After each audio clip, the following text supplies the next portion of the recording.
Funding for Texas Monthly Talks is provided in part by Public Strategies Incorporated, managing campaigns for corporations around the clock and around the world. And J.P. Morgan Chase, the state's largest financial institution, serving large and small businesses, governments, schools, churches, and individual Texans just like you for more than 135 years. And the MFI Foundation, improving the quality of life within our community. And also by the Matson McHale Foundation, in support of public television. I'm Evan Smith, the editor of Texas Monthly. Today's guest, celebrity blogger turned celebrated debut novelist Anna Marie Cox, is oftentimes what those crazy kids on the internet refer to as NSFW, as in not safe for work, meaning she has a tendency to discuss matters of the bedroom out in the open in language that would curl your grandmother's hair. Alas, not for the next half hour. But if you read the political blog Wonkette during the 2 years in which she was its heart, soul, brain, and libido, you know that 33-year-old Cox is provocative even when she doesn't mean to be. So this show should indeed be must-see TV. Born in Puerto Rico, raised in Austin and Dallas, Cox is one of a handful of forward personalities who've made their name posting random thoughts, pointed commentary, and other intimate musings on blogs, which, if you've been living under a rock, are part diary, part bulletin board, and part personal editorial page.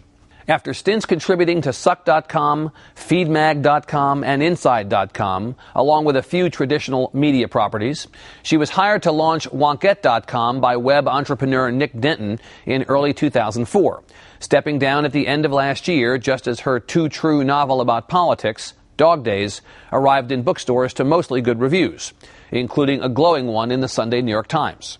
Next up for Cox, a nonfiction book about young conservative activists, a hefty advance, and surely even more celebrity.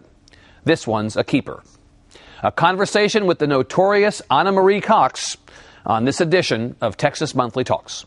Essentially do a version of that. This will be a fun night. Okay. I got the call. It's on the one. And on PBS, Lewis. And then I stopped my show to get back to it, but it's okay.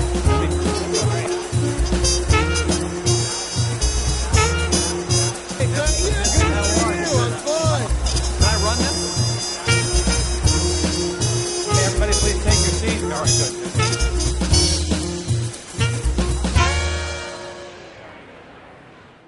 Anna Marie, thank you for being here. It's good to be here. Welcome back to Texas. People don't necessarily know that you did live here for a while. Yes, my father refers to it as the Nebraska myth, that I'm from Nebraska. I actually, my entire family is from Texas. My father and mother and grandfather, and I think all of my uncles went to TCU.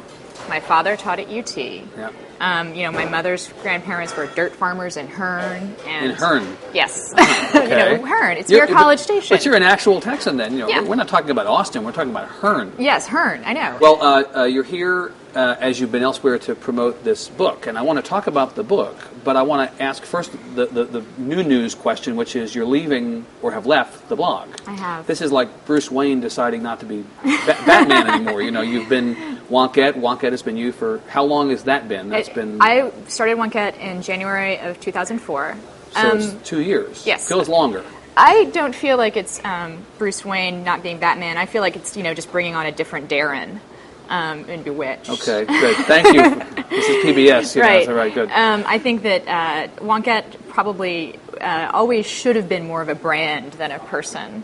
Although I'm happy to have, fulfilled the image of that brand for 2 years. But it's a hard job. Blogging is something that, for a job that's not really a job, it's pretty difficult. I had to post 10 things a day. And that was contractual, right? Right. Did the blogging make you a better journalist?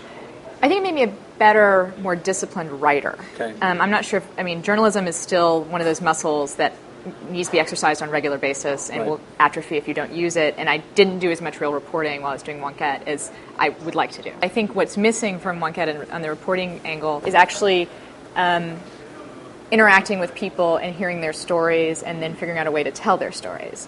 In some ways, the novel was my antidote to that. Like, the novel was a way for me to talk about people and characters and plots and narratives in a way that I couldn't on the blog. So, Is the experience of blogging as solitary as we all imagine it is? no. I think blogging is actually incredibly social. You're sitting there in your pajamas, but you're on instant messenger, you're emailing constantly. There may not be very many phone calls involved, but you feel like you're a part of a community, and you are a part of a community. By contrast, I think writing a novel is an incredibly lonely experience. I mean, you are just there, by Talking yourself. to the cat, Talking to the cat, banging your head against the keyboard, which doesn't work, by the way. Tried it. You get this whole... And it's really hard. It's as hard as everyone says it is. There's a reason why not everyone writes a novel, I guess. One of the differences is that you were not doing your own blog working for yourself. In fact, you had a blog called The Antic Muse Yes. before this all happened, but you really worked for a company that has a bunch of different blogs. I worked for an eccentric British millionaire. Yeah, and that probably makes the experience of blogging as you had it at least different from what we imagine popularly as the way people Right, live. very different. Yeah. Although I think one thing that is the same is that I was doing it because I really loved it. I Right. mean, I wasn't getting paid enough to blog. There was no way that I was doing it in order to advance my career. I mean, everything's worked out Although that's what's happened. in a very lovely way. Right. Nick Denton, the eccentric British millionaire, does not exactly line your pockets for doing this. You really have to want to do it, and I did. And he also very wisely keeps a hands-off policy with all of his blogs. So it is as close to real blogging as you can get without being real blogging. Although you have a boss. Yes, And right. a paycheck. And a paycheck. And the paycheck also, I think, frees you up a little bit in ways that maybe other bloggers aren't. I mean, mainly because you can just do that all day long. Yeah, if you're going to post 10 times a day, you pretty much have no time for anything else. That's right. Did you Especially if think... you're going to start drinking at noon.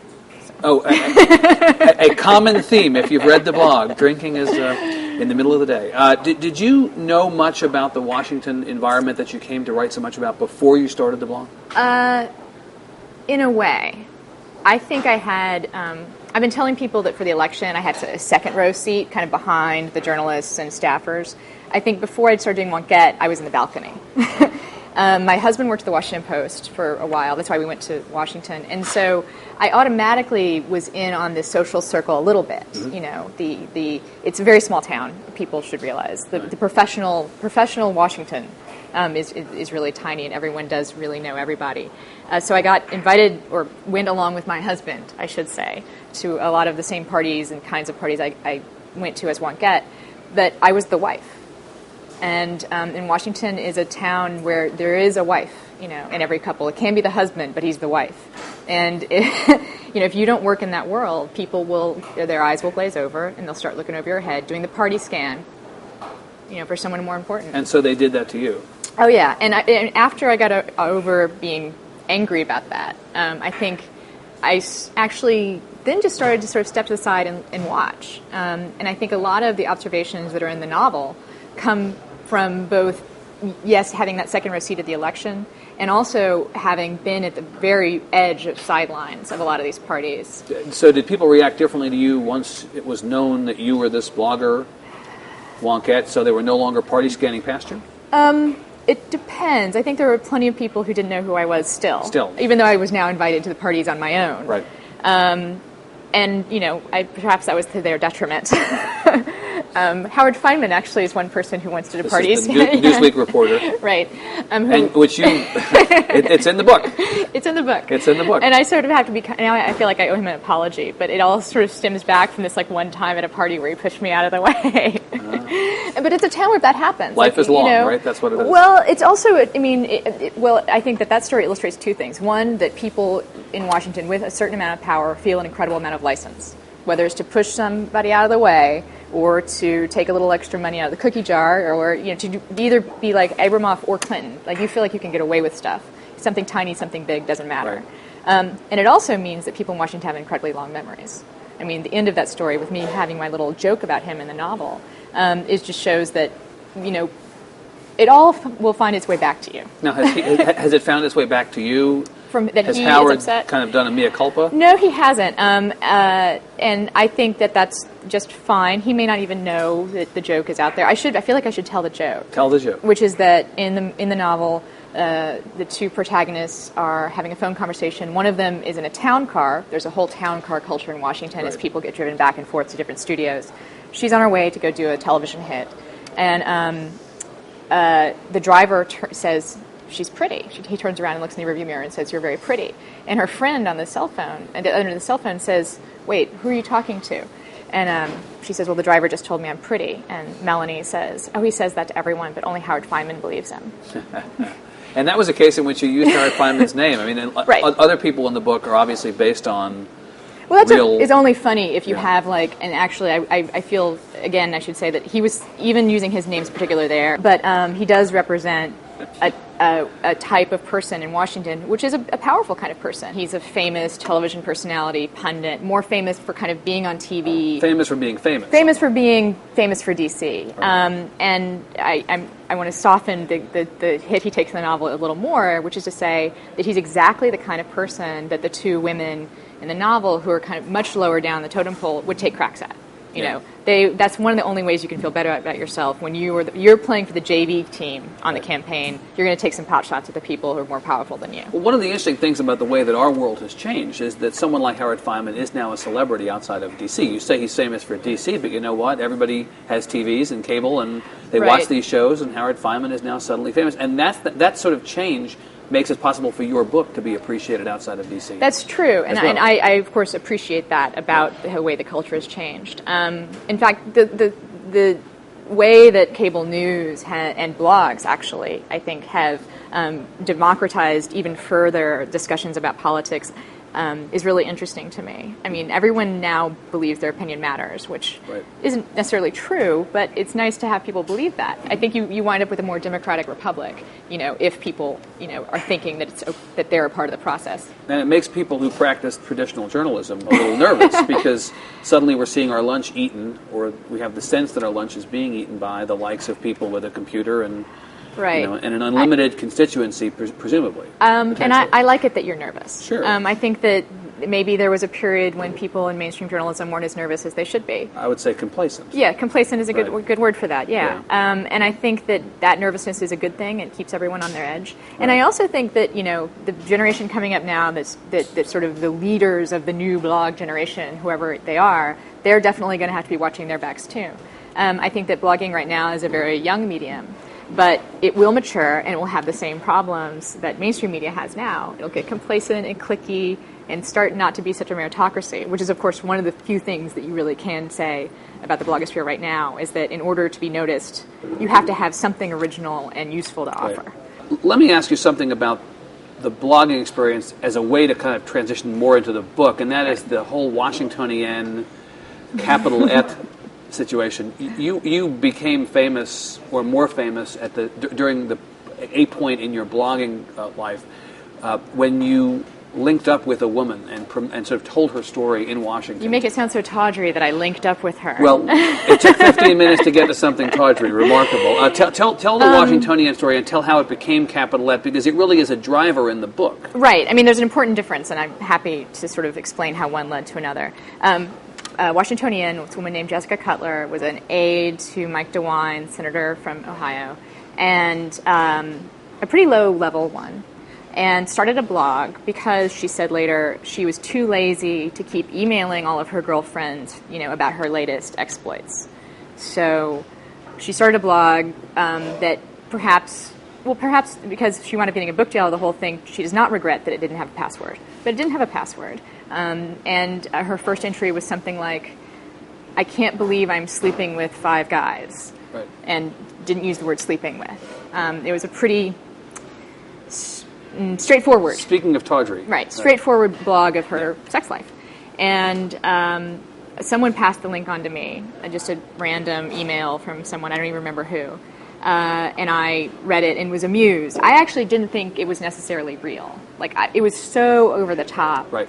And she was taking money from these boyfriends, and they were buying her gifts. And they were also not just any boyfriends, but they were powerful types. Actually, powerful they were like enough. C-level federal appointees. I mean, about as powerful as a postman. Okay. I mean, depends upon how you see power, but that's right. Okay. I mean, in Washington, let's say on the scale of power in Washington, they were pretty low. We're not talking Scooter Libby. We're talking Scooter. Oh, but if only we were talking Scooter Libby. Oh, that would be everything would be very different. Right. In any case, it turned out she was kind of careless about just disguising the details, and apparently I linked to it. She went out to lunch, came back from lunch, and was fired. But she got a huge book deal out of it, more than I got. Posed in Playboy. Is, as far as I know, having a fulfilling life of her own now. Hopefully not having to take money from her boyfriends anymore. Yeah, right. What interested me about this whole thing, about that incident, was that after it popped up, it was such a huge deal. People in Washington are incredibly repressed. Any kind of sex scandal will get their attention. And also the idea that it was a blog. I think blogging was still very new to people, and the idea it was sort of a sexy new technology and sexy.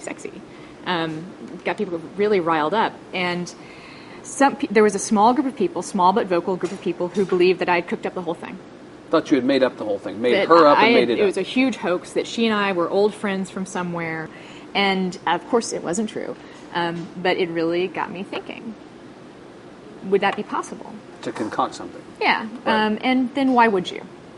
If you were going to create an entirely fictitious sex blog, what would be the circumstances that would lead you to do that? Right. And then we have the plot of my book, right. Which is that a young campaign staffer wishing to distract from her own affair and also from a sort of swift boat style attack on her candidate, she and her best friend make up this blog. And there is a very fleeting reference to Jessica's blog in the book, where they say, Melanie says to Julie, "You mean like that other girl's blog from last year?" And so I can't deny that I was inspired by the Washingtonian, but it was sort of a... Well, it'd be hard not to be clearly inspired. Right, by it, and that's why, again, in the book, there is Right. I wanted to make a direct reference to it so that people didn't think I was trying to pass it off as my own idea. You know, the interesting thing about the book is that while it is obviously fiction, you do have these references to, whether it's Howard Feynman by name, or right. you have references to Washington institutions that are so obviously those institutions that it's almost like you haven't masked them. And so you can forgive many of us out here who read the book for thinking that this is all based in fact. Right. Yes, I can forgive you, but I would hope that you also realize that it is perhaps a somewhat risky mixing of fact and fiction. There are some parts of it that I felt like there were details and scenes and anecdotes that I saw during the campaign that were too weird not to put in a novel. I mean, they really happened, but they illustrated some aspect of Washington's personality as a city that I felt like they had to be in a novel about Washington. Right. And so I did, again, perhaps unwisely, choose to have real events, real events, and but it gave it a real Washington flavor. You can't argue. Well, that's what I wanted. I mean, I wanted it. I wanted. It's somewhere between a roman à clef and satire, but it's not. Hopefully, it's more satire than not. This is the first book you've written. Yes, it is. And was it hard to do? Very hard. Did it take longer than you thought it would? Yes, it took a long time, and it turns out that typing 1,000 words a day on a blog is nothing like. It's not the same thing as writing a novel. Yeah, you have to have whole ideas and scenes and characters that stay, true to themselves throughout the entire course of the book. Did you get a contract for this book, or did you write it without knowing how it would turn out? I got a contract based on a few chapters and an outline, which is very lucky. Most novelists don't have that kind of luck. Given the fact that it was only 2 years that you were Wonkette, this had to have happened fairly early in your time with the blog. Yes, it happened, perhaps not coincidentally, right after I was on the cover of the New York Times. Now let's talk about that. You were on the cover of the New York Times Magazine sometime, I'm saying, in the middle of 2004. Is that right? It came out on my birthday. It was September 23rd. So it was actually a little bit later in the year right. of 2004. And it was you in the middle, flanked by Jack Germond, fixture of the Baltimore newspaper world and of the McLaughlin Group, kind of classic old media insider, and Johnny Apple, R.W. Apple, the venerable New York Times writer, both enormously rotund men. So it had this interesting visual, actually, and there's little Anna Marie right in the middle. But the point was to illustrate how the bloggers had insinuated themselves into this I think impenetrable culture. the theory behind that ad, well, it is Felt kind like of an ad on one level. Yeah, There you behind go. that cover was that I was sitting there typing away at the computer, and Johnny and Jack are looking over my shoulder, like curious about what could you be typing? What is this thing that I'm doing, this blogging that all the kids are talking about? Right. And I have to say that it was almost exactly like that on the photo shoot. Neither of them had really heard of blogs. They have no idea and who they you had are, no right? idea who I was. Yeah. But that story did, for better or for worse, get a lot of attention. Elevated your profile, that's for sure. Elevated the profile, and my agent was very happy to clip it onto the cover package I of believe my of my manuscript and show it around. Note to aspiring writers: if you're on the cover of the Sunday Times Magazine, this is a good thing, right? For your agent will deal. like that. Right. So, so in any case, the first book now, as you mentioned earlier, has given way to a second book, which is not a novel. Which is nonfiction. It's yes. a nonfiction book, and it's about. I've been saying in some ways it is a nonfiction version of the people that I'm writing about in Dog Days. However, it will probably not contain the same amount of drinking and smoking and screwing, because for one thing, I'm going to look at young conservatives. Right. But for another thing, I did exaggerate a bit in the novel about the extent to which the naughtiness happens. Right. But what I'm interested in, what connects the two, is my interest in, as I called them before, the junior varsity team. The team. These are strivers. They want to Right. be the big varsity players. Right. Right. The people who actually also do most of the real, sweaty work on a campaign. Right. Who make all the phone calls, who arrange all the TV things, who carry the bags and do the 24-hour days. So those people are going to, we imagine, allow themselves to be written about by you? Well, let's hope. I think that I actually come at this from a more sympathetic place than maybe people would realize. I'm very interested, in particular, like I said, young conservatives, partially because I do feel like I could have gone that way. Like a couple of twists in my personality, a little bit different, and that's the path that I would have taken. And I make it sound like it's the path of perdition or something, but it's just I really feel compelled by a lot of the ideas. Well, you came across in the 2 years as a blogger as a Democrat. Right, and I am. Yeah. I am firmly, I would call myself a liberal and not a Democrat. Yeah. You can still do that in Austin. I'm not sure if the Abilene station is going to bleep that word, possibly. That's right. Yeah. I also think that one of the reasons that I'm interested in these younger political activists is that they are more independent from party labels. Right. They're Guns more, for hire. Right, and they're more likely to kind of pick and choose their ideology, sort of Chinese menu style, as it were. Yeah. And I think I'm interested in how they get to be where they are, where they want to go. Right. There's a few different books that are about the current leadership of the Republican Party. Nina Easton has a really good book called The Gang of Five, which is about this current leadership, including Bill Kristol and Ralph Reed and David McClintock, and a couple others that I can't remember off the top of my head. Yeah. And they all have a sort of similar, interesting arc, which is that they're baby boomers, and they in college were the reactionaries. They were sort of looking at a liberal hegemony, anti-Vietnam War, pro-civil rights, and they reacted against that. Right. The generation that's coming up now, yes, I know that there are people out there who believe in a liberal hegemony, especially on campuses. But they're not reacting against the same... Right. Yeah. And their party controls all three branches of government. So That's right. How hard do they really have it? Exactly. Yeah. And so I'm interested in what makes, and still, what are the ideas that animate them? Again, the current leadership were Straussians, and have some very, and also big, Whittaker Chamber fans. Yeah. Have some very specific touchstones that started them on their journey.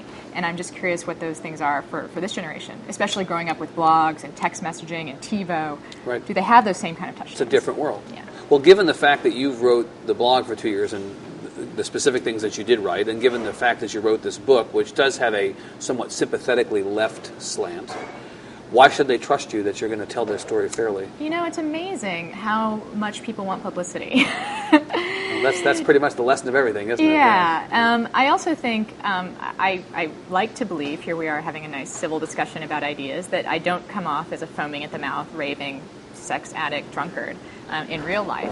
Right. Well, you're not foaming. Yes, true. You don't know about the other stuff. Yeah. Maybe that would actually help with the Honestly, conservatives. it might. But it is actually also a case where Washington is this small town where people recognize the value of doing favors for others, even if they're on the opposite side of the aisle, perhaps especially if they're on the opposite side of the aisle. But also, I do have a very rusty and atrophied journalist muscle. I worked at Mother Jones for several years, and which is also perhaps not known for its lack of bias, right? Let's say. Pretty open. And I managed to report for them on conservatives quite a bit, and actually, struck up some friendships that didn't necessarily last. But it's amazing also when you come to someone and are genuinely curious about their story. Right. That's all you need. Yeah. You're willing to listen, ask the right questions, and then be fair when what you write. I mean, I think that's always been, even when I'm being cruel and snarky. I try to keep in mind, is it something I believe? Like, is this thing I'm writing something that I can back up? Right. And that's true, I think, for both a joke that's mean, you have to be able to back it up somehow. Right. And then also whatever you write. Well, that's why the Howard Feynman thing works, right? Now he's definitely not going to like us. Oh, poor Howard. Poor Howard. All right, well, when the new book... I owe him many drinks. You owe him many drinks? Yes, now I do. Now you absolutely may as well just start the tab right now. All right, well, when the new book comes out, you'll come back. Of course. Okay, good. Anna Marie, thank you very much. Thank you. Good to see you.